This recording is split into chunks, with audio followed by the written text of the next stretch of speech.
अब दूसरा प्रश्न में चलते हैं। पूंजीवादी अर्थव्यवस्था किसे कहते हैं? बोलता है कि पूंजीवादी अर्थव्यवस्था किसे कहते हैं। आप इसको इस तरह से भी बोल सकते हैं कि पूंजीवादी अर्थव्यवस्था क्या है, पूंजीवादी अर्थव्यवस्था से क्या समझते हैं। ठीक है, तो इसका जो उत्तर होने वाला है कि पूंजीवादी अर्थव्यवस्था वह प्रणाली है।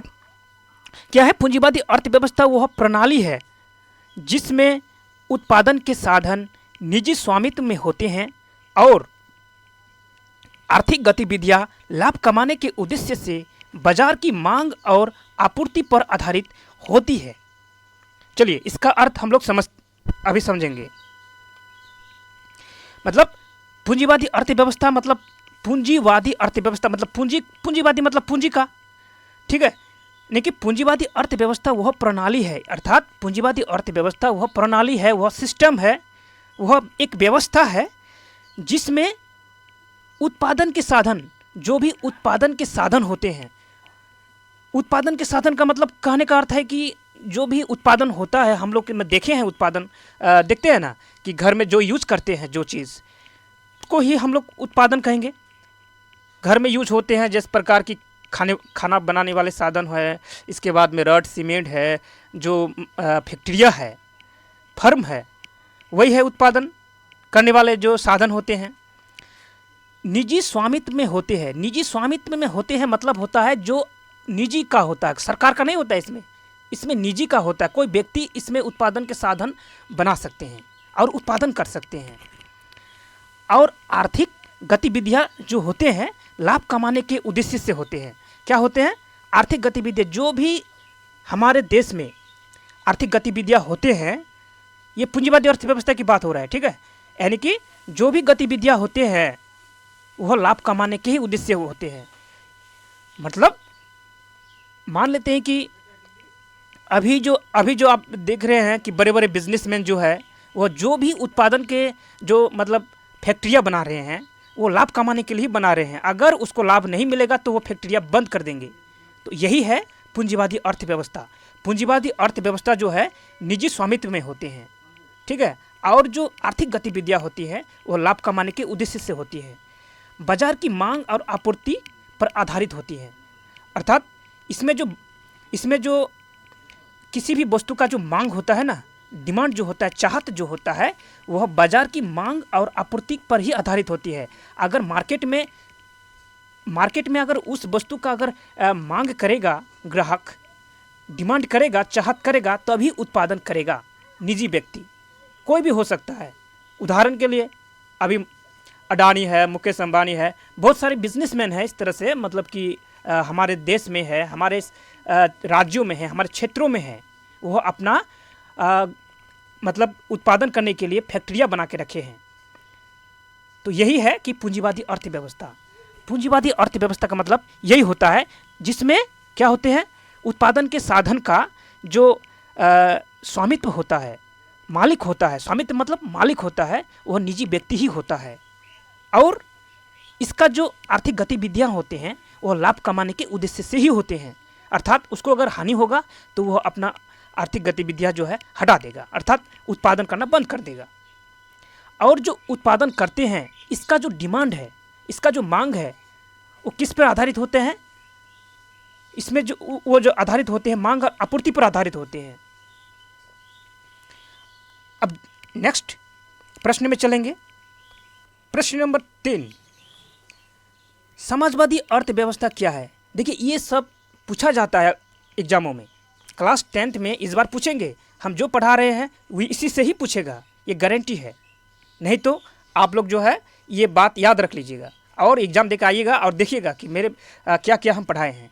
ठीक है, कि समाजवादी अर्थव्यवस्था क्या है। देखो समाजवादी का मतलब होता है सरकारी, गवर्नमेंट। ठीक है, तो समाजवादी अर्थव्यवस्था क्या है?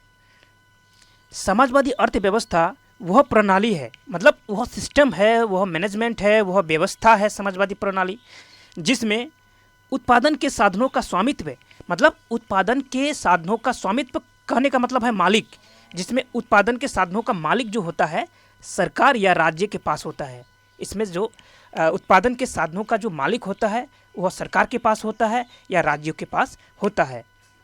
और आर्थिक गतिविधियाँ जो है समाज की भलाई और समानता के उद्देश्य से संचालित होती हैं। इसका जो आर्थिक गतिविधियाँ है यह समाज की भलाई के लिए और समानता के उद्देश्य से संचालित होता है। इसमें अगर सरकार को घाटा भी होता है ना, तो वह उत्पादन बंद नहीं करेगा, क्योंकि उसका उद्देश्य है समाज की भलाई करना, ठीक है, और समानता के उद्देश्य। इसीलिए उसको लाभ हो या घाटा हो, यह सरकार जो है अपना उत्पादन करना बंद नहीं करेगा। इसी को ही हम समाजवादी अर्थव्यवस्था कहते हैं, जिसको हम केंद्रीय अर्थव्यवस्था भी कहते हैं। तो यह है समाजवादी अर्थव्यवस्था क्या है, किसे कहते हैं, इस तरह से प्रश्न पूछे जाएंगे। 2 नंबर का क्वेश्चंस। ये क्लास 10 का है, अर्थशास्त्र का है, ये सामाजिक विज्ञान का है, ठीक है। अब नेक्स्ट प्रश्न है, मिश्रित अर्थव्यवस्था किसे कहते हैं। अब समझना है कि मिश्रित का मतलब मिलावट, मिश्रित माने मिलावट। अर्थव्यवस्था मतलब जो अर्थव्यवस्था जो है, मतलब कि साधारण हिसाब से समझ लीजिए, हम लोग मार्केट जाते हैं, सामान खरीद के लाते हैं, उपभोग करते हैं, कभी चाय चीनी और इसके बाद में जो भी हम लोग के लिए मतलब कि वस्तुएं लगता है दैनिक जीवन में, ये इसका उत्पादन कौन करता है। इसका उत्पादन जो है मतलब कि निजी भी करता है और सरकार भी करता है। अगर जो मतलब कि निजी व्यक्ति करता है तो वो निजी अर्थव्यवस्था हो जाएगा, जिसको पूंजीवादी अर्थव्यवस्था कहेंगे। अगर सरकार करता है तो वह सरकारी अर्थव्यवस्था कहेंगे, या तो समाजवादी अर्थव्यवस्था या केंद्रीय अर्थव्यवस्था कहेंगे, ठीक है। तो इसी को ही हम लोग अर्थव्यवस्था कहते हैं। मान लेते हैं चाय बनाते हैं तो चाय जो चाय पत्ती होता है, जो चीनी होता है, ये उत्पादन करने के लिए इसका मशीन होता है। ये मशीन कौन लगाता है, ये सरकार भी लगाता है और निजी व्यक्ति भी लगाता है, जिसके पास पैसा है। इस तरह से जो उत्पादन होते हैं, उपभोग करते हैं, यही तो है अर्थव्यवस्था। अर्थ का मतलब होता है टाका पैसा, ठीक है। व्यवस्था मतलब टाका पैसा का लेन देन, जो व्यवस्था होते हैं, खरीदते हैं फिर उपभोग करते हैं, ये है व्यवस्था। अब हम लोग जानेंगे कि मिश्रित अर्थव्यवस्था क्या है। मतलब मिश्रित का मतलब होता है मिलावट। मिश्रित अर्थव्यवस्था वह प्रणाली है, मिश्रित अर्थव्यवस्था वह सिस्टम है, वह मैनेजमेंट है, वह व्यवस्था है जिसमें पूंजीवादी और समाजवादी तत्व शामिल होते हैं। जिसमें पूंजीवादी का मतलब जिसके पास पैसा है, वह अपना फैक्ट्री खोल लिया और उत्पादन करना शुरू कर दिया। और समाजवादी मतलब सरकार ने क्या किया, कंपनियां बनाया, बहुत बड़ी बड़ी कंपनियां बनाया, वो भी अपना उत्पादन करना शुरू कर दिया। सरकार भी उत्पादन करने लगा और मतलब कि निजी व्यक्ति भी उत्पादन करने लगा। और दोनों का जो उत्पादन वस्तुएं हैं वह मतलब मार्केट में बिकने लगा और ग्राहक खरीदते हैं और खरीद के अपना जीवन निर्वाह करते हैं, अपना उपभोग करते हैं। यही है मिश्रित अर्थव्यवस्था, ठीक है। जहां निजी और सार्वजनिक क्षेत्र मिलकर आर्थिक विकास और सामाजिक कल्याण के लिए कार्य करते हैं। मतलब जहां निजी और सार्वजनिक क्षेत्र मिलकर, निजी का मतलब जो जिसके पास पैसा है और सार्वजनिक का मतलब होता है सरकार, क्षेत्र जो मिलकर आर्थिक विकास करता है और सामाजिक कल्याण के लिए कार्य करते हैं। जो भी उत्पादन करते हैं वो समाज के कल्याण के लिए ना होते हैं। मान लेते हैं हम लोग जो भी घरेलू जो उपभोग करते हैं, अगर सरकार या तो कोई निजी व्यक्ति अगर इसका उत्पादन नहीं करता तो क्या हम लोग मतलब कि उपभोग कर सकते थे? नहीं कर सकते थे। तो हम लोगों का जीवन कैसा होता? मनुष्य का जीवन एक पशु की तरह हो जाता अगर कोई उत्पादन नहीं होता। तो घर बनाते हैं, सीमेंट कहाँ से आता है? फैक्ट्रियों से आता है। फैक्ट्री ने इसको बनाता है मशीन। सीमेंट, ईट भाटा क्या है? वो भी एक मतलब कि फैक्ट्री है। अगर कोई व्यक्ति ईट भाटा नहीं बनाएगा तो क्या ईट भाटा वो मतलब कि ईटा बनेगा? ईट बनेगा? नहीं बनेगा। तो ईट भाटा जो बनाया, कौन बनाया? एक व्यक्ति ही ना बनाया, जिसके पास पैसा है वही बनाया है, ठीक है। मान लेते कि हमारे इधर जो कुकुरबागी पंचायत में 2-2 भाटा है, ठीक है। कुकुरबागी पंचायत में 2-2 भाटा है, कौन बनाया है? जिसके पास ये पैसा है उसी ने बनाया। ईट भाटा से हम लोग ईटा खरीदते हैं, घर बनाते हैं। अगर ईटा ही नहीं होता तो घर कहाँ से बनाते? और घर में मान लेते हैं कि कोई टीना देते हैं, तो टीना कहाँ से आया? ये फैक्ट्री से ना टीना आया। अगर फैक्ट्री ही नहीं बनाता तो क्या टीना घर में होता? नहीं होता। इस तरह से हम लोग जितने भी घर में यूज करते हैं वो सारे का सारे वस्तु जो होता है या तो निजी व्यक्ति बनाता है या सरकार बनाता है। और सरकार और निजी व्यक्ति अगर दोनों मिल जाता है तो हम लोग उसी को ही मिश्रित अर्थव्यवस्था कहते हैं। मिश्रित अर्थव्यवस्था समझ में आ गया होगा, ठीक है। ये 2 नंबर का प्रश्न पूछा जाता है। अब नेक्स्ट प्रश्न में चलेंगे।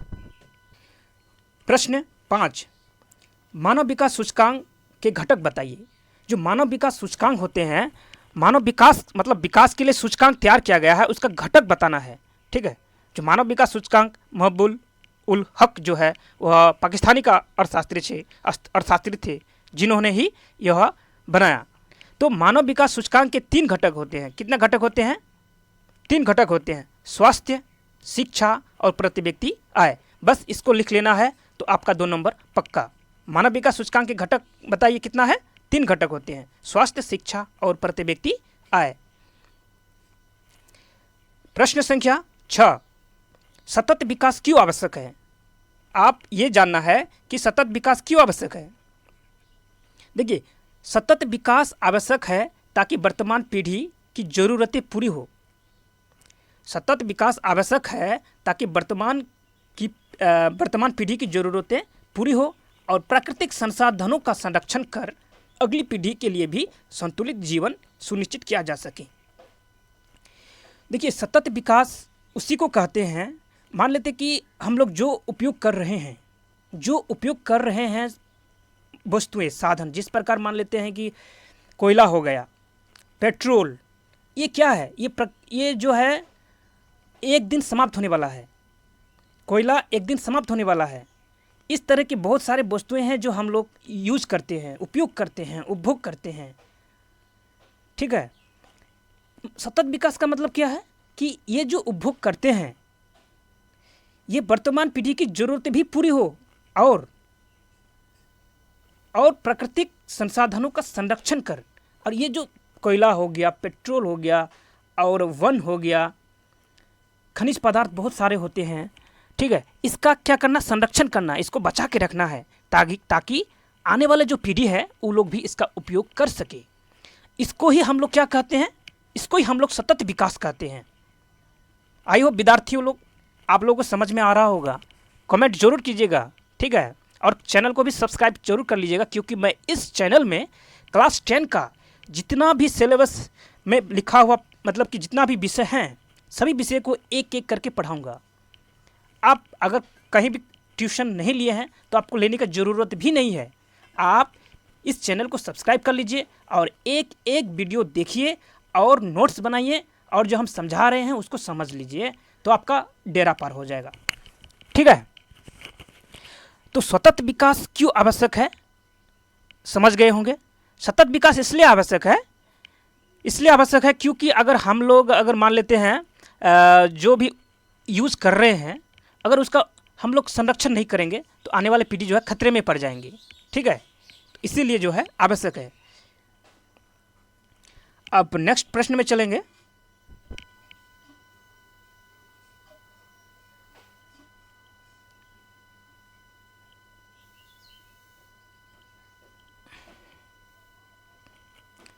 प्रश्न संख्या 7, सतत विकास क्या है?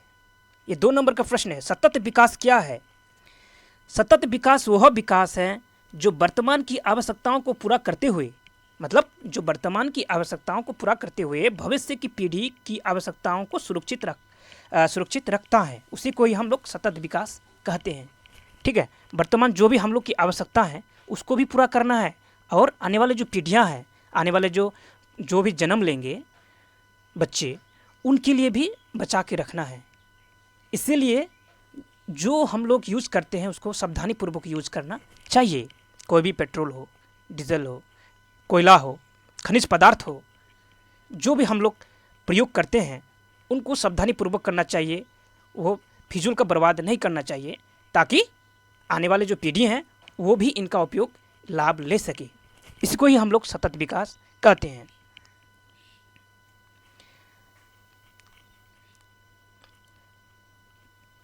प्रश्न 8, आर्थिक नियोजन क्या है?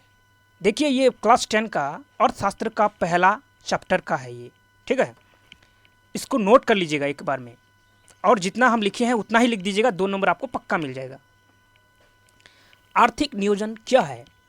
आर्थिक नियोजन वह प्रक्रिया है, मतलब वह प्रक्रिया का मतलब क्या है? वह व्यवस्था है, वह मैनेजमेंट है, वो सिस्टम है जिससे सरकार या संस्थाएं संसाधनों का कुशल उपयोग करके आर्थिक विकास, रोजगार और स्थिरता के लक्ष्य को प्राप्त करती हैं। कहने का मतलब ये है कि आर्थिक नियोजन वह प्रक्रिया है, व्यवस्था है, मैनेजमेंट है, वो सिस्टम है, ठीक है, जिससे सरकार और संस्थाएं, बहुत सारे संस्था होते हैं, ठीक है, और संसाधनों का कुशल उपयोग करके, क्या संसाधन, जो भी संसाधन होते हैं, संसाधन का मतलब साधन, जो भी होते हैं, जो भी है हमारे देश में या विश्व में, जो भी संसाधन है, जिस प्रकार की कोयला, ये भी एक संसाधन है, तो इसका उपयोग करके आर्थिक विकास, रोजगार और स्थिरता के लक्ष्य को प्राप्त करती है। किस तरह से यूज करना चाहिए, कहाँ यूज करना चाहिए, कहाँ उपयोग करना चाहिए, ताकि हमारी अर्थव्यवस्था विकास हो, तो इसी को ही आर्थिक नियोजन कहते हैं। समझ गए होंगे? ठीक है, नेक्स्ट प्रश्न है, योजना आयोग क्या है? योजना आयोग क्या है? योजना आयोग भारत की एक सर्वोच्च नियोजन संस्था थी। अभी तो योजना आयोग है नहीं, अभी क्या है, अभी नीति आयोग है, ठीक है, इसलिए थी लग गया यहाँ पे। योजना आयोग भारत की एक सर्वोच्च नियोजन संस्था थी जो पंचवर्षीय योजना बनाकर देश के आर्थिक, सामाजिक विकास की नीतियाँ तैयार करती थी। अब योजना आयोग भंग करके नीति आयोग का गठन किया गया है, ठीक है। अगर पूछेगा कि योजना आयोग क्या है, योजना आयोग किसे कहते हैं, मतलब योजना आयोग जो है, योजना आयोग एक सर्वोच्च नियोजन संस्था थी। नियोजन का मतलब नियोजित करना, किस तरह से प्लानिंग करना, नियोजित मतलब प्लानिंग करना, किस तरह से प्लानिंग किया जाए कि हमारे देश में विकास हो। जिस प्रकार की पंचवर्षीय योजना, ये क्या है, ये एक नियोजन मतलब नियोजन है, ये योजना है पंचवर्षीय योजना। जैसे कि पंचवर्षीय योजना बनाकर पहला पंचवर्षीय योजना बनाया गया जिसमें कृषि पर आधारित था, मतलब कृषि को विकास करना। 5 वर्ष के लिए एक प्लानिंग बनाया गया देश में कि कृषि किस तरह से जो है, हमारी जो खेती बाड़ी है किस तरह से विकास होगा, डेवलप्ड होगा। ये पहला पंचवर्षीय योजना है, इसका उद्देश्य कृषि आधारित था। फिर दूसरा 5 साल के बाद फिर दूसरा बनाया, उसमें जो है उद्योग को महत्व दिया गया कि उद्योग का विकास हो।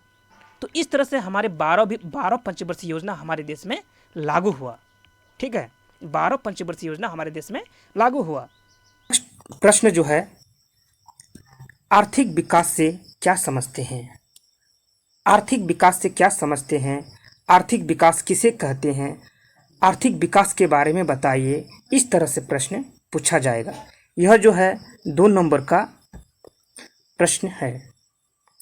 ये यहाँ पर जितना हम लिखे हैं, अगर लिख देते हैं एग्जाम में तो उसको 2 नंबर निश्चित मिल जाएंगे। तो आर्थिक विकास से क्या समझते हैं कि आर्थिक विकास एक ऐसी प्रक्रिया है जिसमें किसी देश की आय, उत्पादन, रोजगार और जीवन स्तर में दीर्घकालीन वृद्धि होती है, जिससे लोगों की आर्थिक स्थिति में सुधार और समृद्धि आती है। मैं यहाँ पे विद्यार्थियों को कहना चाहूँगा कि अगर आपको किसी भी तरह से कोई भी प्रश्न अगर दिक्कत होता है तो आप कमेंट में ज़रूर लिखिएगा, और कोई भी प्रश्न अगर आप जानना चाहते हैं तो आप कमेंट में लिखिएगा और मैं उन प्रश्नों को कमेंट में ही जवाब दे दूंगा। तो आर्थिक विकास क्या है, या आर्थिक विकास से आप क्या समझते हैं? देखिए, आर्थिक विकास एक ऐसी प्रक्रिया है, आर्थिक विकास क्या है, एक ऐसी प्रक्रिया है जिसमें किसी देश की आय, उत्पादन, रोजगार और जीवन स्तर में दीर्घकालीन वृद्धि होती है, जिससे लोगों की आर्थिक स्थिति में सुधार और समृद्धि आती है। सुधार का मतलब आर्थिक स्थिति सुधरती है, सुधरने के बाद क्या होता है, उसमें समृद्धि आती है। तो इसी को हम क्या कहेंगे, आर्थिक विकास कहेंगे। आर्थिक विकास क्या है, एक दीर्घकालीन है, दीर्घकालीन, ठीक है। आर्थिक विकास या दीर्घकालीन होता है, ये नहीं कि आज आर्थिक विकास हुआ, कल जो है फिर आर्थिक विकास खत्म। ऐसा बात नहीं है। आर्थिक विकास क्या है, एक दीर्घकालीन है, ये चलते रहेगा, उसी को ही हम आर्थिक विकास कहते हैं। अगर आय बढ़ा, हमारे देश की आय बढ़ा, लोगों की आय बढ़ा, उत्पादन, अगर हमारे देश में उत्पादन बढ़ा, रोजगार का सृजन हुआ, लोग रोजगार में हैं, कोई भी बेरोजगार बैठा हुआ नहीं है, और जीवन स्तर में सुधार होता है, तो हम उसी को ही आर्थिक विकास कहेंगे। ठीक है, अगर ये लिख देते हैं तो आपका 2 नंबर पक्का है। तो नेक्स्ट प्रश्न जो है हम शुरू करेंगे अभी। राष्ट्रीय आय क्या है, यानी कि एक देश का जो मतलब कि आय होती है वो क्या है। राष्ट्रीय आय किसी देश में एक वर्ष में उत्पादित सभी वस्तुओं एवं सेवाओं के कुल मौद्रिक मूल्य का योग है। इसकी गणना जीडीपी, जीएनपी और एनएनपी जैसे मापदंडों के आधार पर की जाती है। तो राष्ट्रीय आय क्या है, एक वर्ष में जितनी भी वस्तुएं और सेवाएं उत्पादित होती हैं किसी भी देश में हो, उनका कुल मौद्रिक मूल्य जोड़ के ही राष्ट्रीय आय निकाला जाता है। और राष्ट्रीय आय की जो गणना है GDP, gross domestic product, GNP, gross national product, और एनएनपी, नेट नेशनल प्रोडक्ट के माध्यम से गणना किया जाता है राष्ट्रीय आय को। नेक्स्ट प्रश्न है 12 नंबर, प्रति व्यक्ति आय क्या है। प्रति व्यक्ति आय किसे कहते हैं या कैसे निकाला जाता है, इस तरह से प्रश्न पूछा जाता है। तो प्रति व्यक्ति आय किसी देश की कुल राष्ट्रीय आय को उसकी जनसंख्या से भाग देकर निकाला जाता है, और यह दर्शाता है कि देश का औसत नागरिक कितनी आय अर्जित करता है। मतलब प्रति व्यक्ति आय देश के जितनी भी जनसंख्या है और देश एक साल में कितने आय अर्जित करता है उसको भाग दे दिया जाता है, और जितना निकलता है वही प्रति व्यक्ति आय होता है। प्रति व्यक्ति माने एक व्यक्ति औसतन कितना आय अर्जित करता है। मान लेते हैं घर में 10 व्यक्ति है, और एक व्यक्ति 15,000 कमाता है, कोई 20,000, कोई 30,000, कोई 5,000, कोई 1,000, इस तरह से कमाता है सालाना में, उदाहरण के रूप में सालाना। तो मान लेते हैं कि उस परिवार में टोटल जो है कुल आय अर्जित करता है 1 लाख रुपया। ठीक है, 1 लाख रुपया अर्जित करते, तब क्या करेंगे, इस 10 से 1 लाख को हम लोग भाग दे देंगे। ठीक है ना, भाग दे देंगे। भाग देने के बाद कितना निकलेगा, भाग देने के बाद निकलेगा 10,000 रुपया। 10,000 निकलता है, तो 10,000 जो निकलता है यही जो है 10,000 एक व्यक्ति औसतन आय होगा, एक व्यक्ति का औसतन आय होगा 10,000 रुपया। तो इसी को ही कहेंगे प्रति व्यक्ति आय। इसी तरह से होता है राष्ट्र का, एक राष्ट्र का भी। आई होप समझ में आ गया होगा। तो नेक्स्ट प्रश्न में चलते हैं 13 नंबर, जीवन की भौतिक गुणवत्ता के 3 प्रमुख सूचक क्या है। ये 2 नंबर का प्रश्न है। ठीक है, जितना भी अभी पढ़ा रहा हूँ ये 2 नंबर का प्रश्न है। जीवन की भौतिक गुणवत्ता के 3 प्रमुख सूचक क्या है। तो 3 प्रमुख सूचक क्या है, जीवन की भौतिक गुणवत्ता के 3 प्रमुख सूचक है जीवन प्रत्याशा, शिशु मृत्यु दर, मौलिक साक्षरता। बस इतना ही लिख देना है, जीवन प्रत्याशा, शिशु मृत्यु दर, मौलिक साक्षरता, यही है जीवन की भौतिक गुणवत्ता सूचक। नेक्स्ट प्रश्न में चलेंगे, जीवन की भौतिक गुणवत्ता सूचक से क्या समझते हैं। जीवन की भौतिक गुणवत्ता सूचक से क्या समझते हैं। तो उत्तर में है, जीवन के भौतिक गुणवत्ता सूचक से तात्पर्य उन मापदंडों से है जो किसी व्यक्ति या समाज के जीवन स्तर की भौतिक सुविधाओं के आधार पर गुणवत्ता को दर्शाते हैं, और इसमें मुख्यतः जीवन प्रत्याशा, शिशु मृत्यु दर, मौलिक साक्षरता जैसे संकेतों को शामिल किया जाता है। उसी को हम क्या कहेंगे, जीवन की भौतिक गुणवत्ता सूचक कहते हैं। ठीक है, भौतिक का मतलब क्या होता है, जो भी देखा जाता है देश का, कि किस तरह से वहाँ पे सुख सुविधा है, किस तरह से उसका जीवन का मतलब सुख सुविधा है, और शिशु मृत्यु दर, उसमें मृत्यु दर किस प्रकार है, साक्षरता किस तरह से है, यही होता है जीवन की भौतिक गुणवत्ता मापने का सूचक।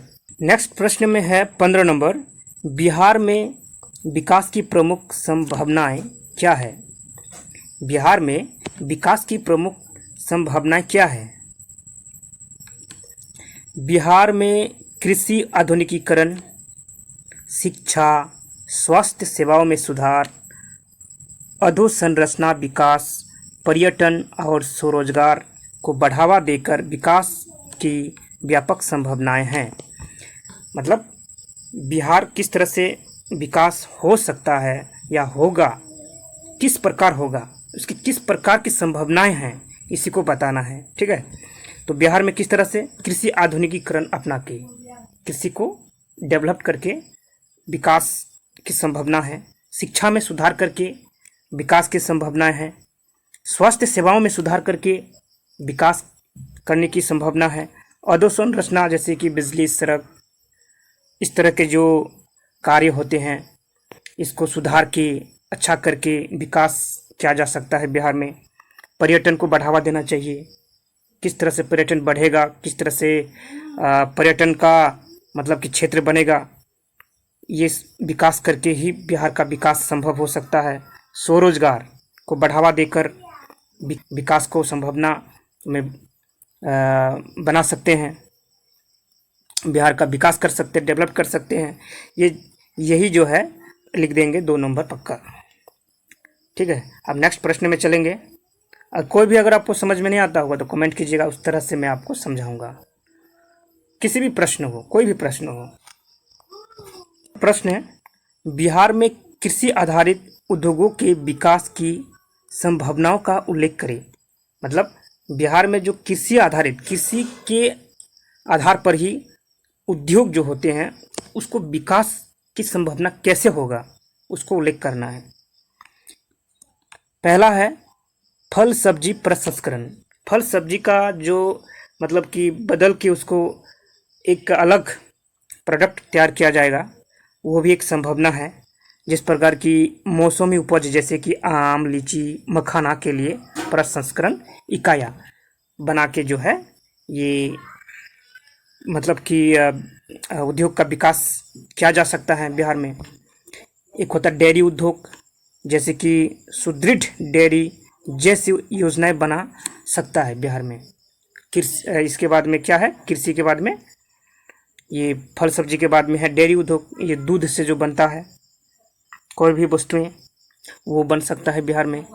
औषधि खेती, औषधि निर्यात हेतु मतलब कि एक देश से दूसरे देश में जो भेजा जाता है उसी को ही निर्यात कहते हैं।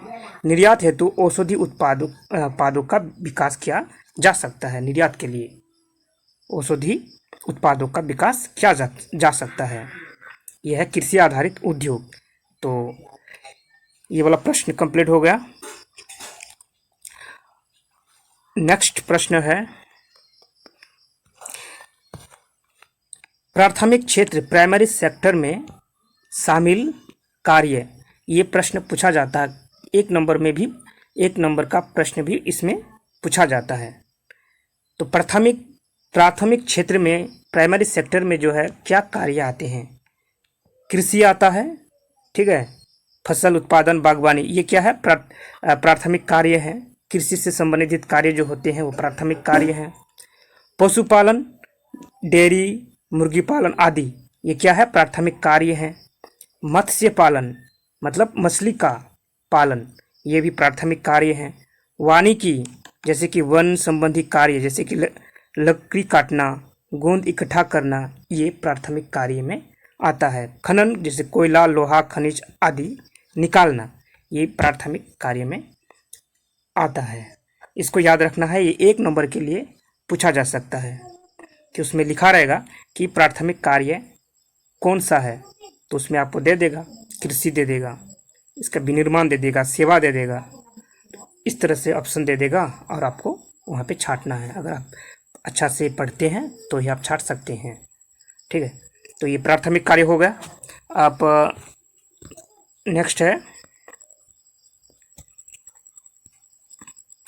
द्वितीयक क्षेत्र, सेकेंडरी सेक्टर में शामिल कार्य। आप देखो द्वितीयक क्षेत्र में क्या क्या कार्य आते हैं, जैसे कि विनिर्माण कार्य आते हैं। कारखानों में वस्तुओं का उत्पादन करना, ये विनिर्माण होता है।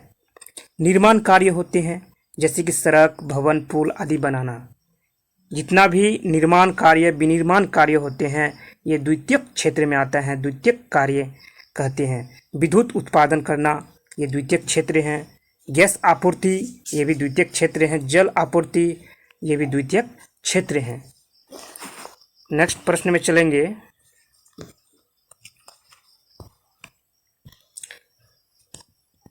प्रश्न में है तृतीयक क्षेत्र में टर्सरी सेक्टर में शामिल कार्य होते हैं। टर्सरी सेक्टर में क्या क्या कार्य शामिल होते हैं?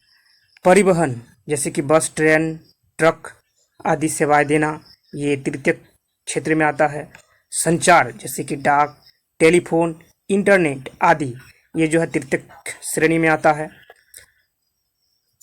इसमें भंडारण होगा। ठीक है, भंडारण जैसे कि गोदाम, कोल्ड स्टोरेज आदि, ये जो है तृतीयक श्रेणी में आता है। व्यापार करना, जैसे कि व्यापार हो गया थोक या खुदरा बिक्री, ये भी तृतीयक श्रेणी में आता है। और बैंकिंग और बीमा, ये तृतीयक श्रेणी में आता है। शिक्षा और स्वास्थ्य सेवाएं, ये तृतीयक श्रेणी में आता है। सार्वजनिक और प्रशासन, जैसे कि सरकारी सेवाएं, ये तृतीयक श्रेणी में आते हैं। अर्थात तृतीयक श्रेणी जो है यह सेवा, इसमें सेवा ही आता है। ठीक है, तो इस तरह से अगर पूछेगा प्राथमिक क्षेत्र, द्वितीयक क्षेत्र और तृतीयक क्षेत्र में कार्य क्या क्या शामिल है, अगर इसको आप लोग पढ़ते हैं तो आप 1 नंबर का प्रश्न आसानी से दे सकते हैं। तो 1 नंबर का प्रश्न है, देखो ये 1 नंबर का प्रश्न है, ये पूछा जाता है। जो हम पढ़ा रहे हैं ना, इसको बहुत ही मतलब जांच करके हम यहाँ वीडियो में हम डाल रहे हैं। जो प्रश्न बहुत ही इम्पोर्टेंट है, जो आया हुआ था, जो आने वाला है, इसलिए ये वाला क्लास जो है मिस नहीं कीजिएगा। जो नया है मेरे चैनल को सब्सक्राइब जरूर कीजिएगा, क्योंकि जो भी हम वीडियो डालेंगे तभी आप समझ पाएंगे और देख पाएंगे। तो पहला प्रश्न है 1 नंबर का कि पूंजीवादी अर्थव्यवस्था के उदाहरण लिखिए। पूंजीवादी अर्थव्यवस्था, जैसे कि अमेरिका हो गया, ब्रिटेन, जापान, कनाडा, ऑस्ट्रेलिया और जर्मनी, ये पूंजीवादी अर्थव्यवस्था के उदाहरण है। पूंजीवादी मतलब पैसा वाला, जहाँ पे जो है निजी व्यक्ति जो है अपना पूंजी लगाकर फैक्ट्रियाँ बनाते हैं और वहाँ पे निजी व्यक्ति ही अपना कंपनी बना के अपने अर्थव्यवस्था को संभाल रहा है, तो उसी को ही हम पूंजीवादी अर्थव्यवस्था कहेंगे। दूसरा प्रश्न है कि भारत जो है किस प्रकार की अर्थव्यवस्था है? भारत क्या है? मिश्रित अर्थव्यवस्था है, इसको याद रखना है। मिश्रित अर्थव्यवस्था का मतलब होता है जहाँ पर निजी क्षेत्र और सार्वजनिक क्षेत्र दोनों मिलकर साथ साथ काम करते हैं, अर्थात वस्तुओं का उत्पादन करते हैं और वितरण करते हैं, उसको ही हम मिश्रित अर्थव्यवस्था कहेंगे। तीसरा नंबर है योजना आयोग की स्थापना कब हुई थी? योजना आयोग की स्थापना जो है 1950 में हुई थी। 4 नंबर का प्रश्न है योजना आयोग के अध्यक्ष कौन होते हैं? योजना आयोग के अध्यक्ष प्रधानमंत्री होते हैं। 5 नंबर योजना आयोग को किस वर्ष भंग किया गया? योजना आयोग को 2014 में भंग किया गया। इसके स्थान पर क्या बनाया गया? इसके स्थान पर जो है नीति आयोग बनाया गया। ठीक है, इसके स्थान पर नीति आयोग बनाया गया 2015 में। योजना आयोग के स्थान पर किस संस्था का गठन हुआ? नीति आयोग। भारत की पहली पंचवर्षीय योजना कब शुरू हुई? भारत की पहली पंचवर्षीय योजना 1951 में शुरू हुआ। कितने सालों का होता है पंचवर्षीय योजना? ये 5 सालों का होता है पंचवर्षीय योजना। भारत में अब तक कितने पंचवर्षीय योजना हो चुका है? 12 पंचवर्षीय योजना हो चुका है। नेक्स्ट प्रश्न में चलेंगे।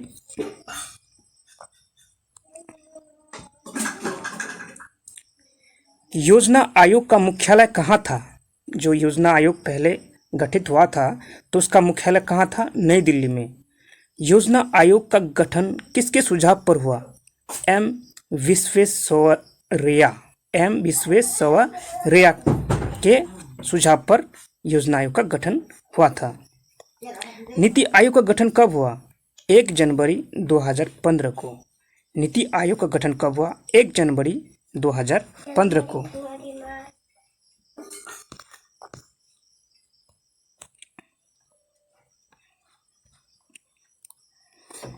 बारह नंबर प्रश्न है, नीति आयोग का पूरा नाम बताओ। National institution for transforming India. National institution for transforming India, यह है नीति आयोग का पूरा नाम। 13 नंबर, राष्ट्रीय विकास परिषद का गठन कब हुआ? 1952 में। राष्ट्रीय विकास परिषद का गठन कब हुआ? 1952 में। नेक्स्ट प्रश्न में चलते हैं। राष्ट्रीय विकास परिषद का कार्य क्या है? इसका कार्य जो है नीति आयोग द्वारा तैयार की गई योजनाओं पर विचार विमर्श करके उसे स्वीकृति देना।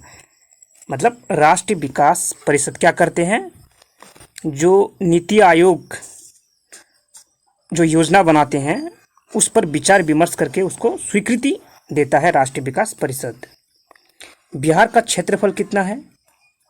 बिहार का क्षेत्रफल जो है 94,163 वर्ग किलोमीटर। बिहार का क्षेत्रफल 94,163 वर्ग किलोमीटर है।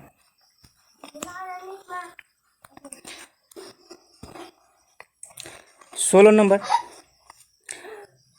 2011 की जनगणना के अनुसार 2011 की जनगणना के अनुसार बिहार की जनसंख्या कितनी थी? 10.40 करोड़, अर्थात 10 करोड़ 40 लाख। ये 2011 की जनगणना के अनुसार बिहार की जनसंख्या थी कितना? 10 करोड़ 40 लाख। 17 नंबर, 2011 के अनुसार बिहार की साक्षरता दर कितनी थी? 61.8%। 61.1% बिहार की साक्षरता दर थी। उत्पादन के 4 मुख्य साधन कौन कौन से हैं? उत्पादन के 4 मुख्य साधन भूमि, श्रम, पूंजी और संगठन, ये उत्पादन के 4 मुख्य साधन हैं। समाजवादी अर्थव्यवस्था का मुख्य उद्देश्य क्या होता है? समाजवादी अर्थव्यवस्था का मुख्य उद्देश्य होता है सामाजिक कल्याण करना।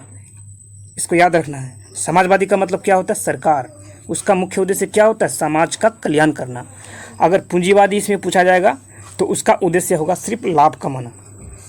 पूंजीवादी मतलब निजी व्यक्ति जो उद्योग संचालित करते हैं, और समाजवादी का मतलब होता है सरकार जो उद्योग को, पूरी अर्थव्यवस्था को संभालता है।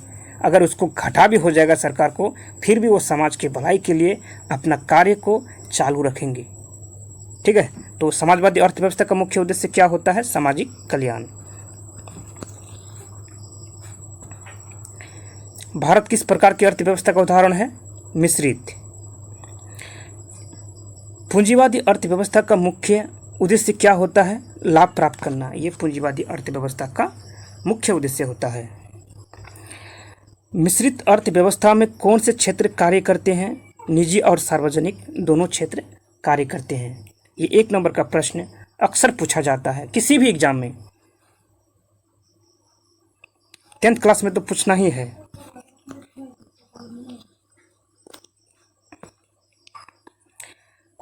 तेईस नंबर है, जीवन की भौतिक गुणवत्ता के प्रमुख सिद्धांतों को विकसित किया गया। किसके द्वारा विकसित किया गया बताइए? ये जो है मॉरिस डेविस मॉरिस के द्वारा ही जीवन की भौतिक गुणवत्ता के सिद्धांत को जो है विकसित किया गया, जिसको हम PQLI कहते हैं। Morris D Morris. ठीक है। SDI को किस संस्था ने विकसित किया? जो ह्यूमन डेवलपमेंट इंडेक्स है उसको किस संस्था ने विकसित किया? यूएनडीपी ने। यूएनडीपी संयुक्त राष्ट्र विकास कार्यक्रम, इसने ही एसडीआई को विकसित किया। भारत की पहली मानव विकास रिपोर्ट कब जारी की गई थी? भारत की पहली मानव विकास रिपोर्ट कब जारी की गई थी? 2001 में जारी की गई थी।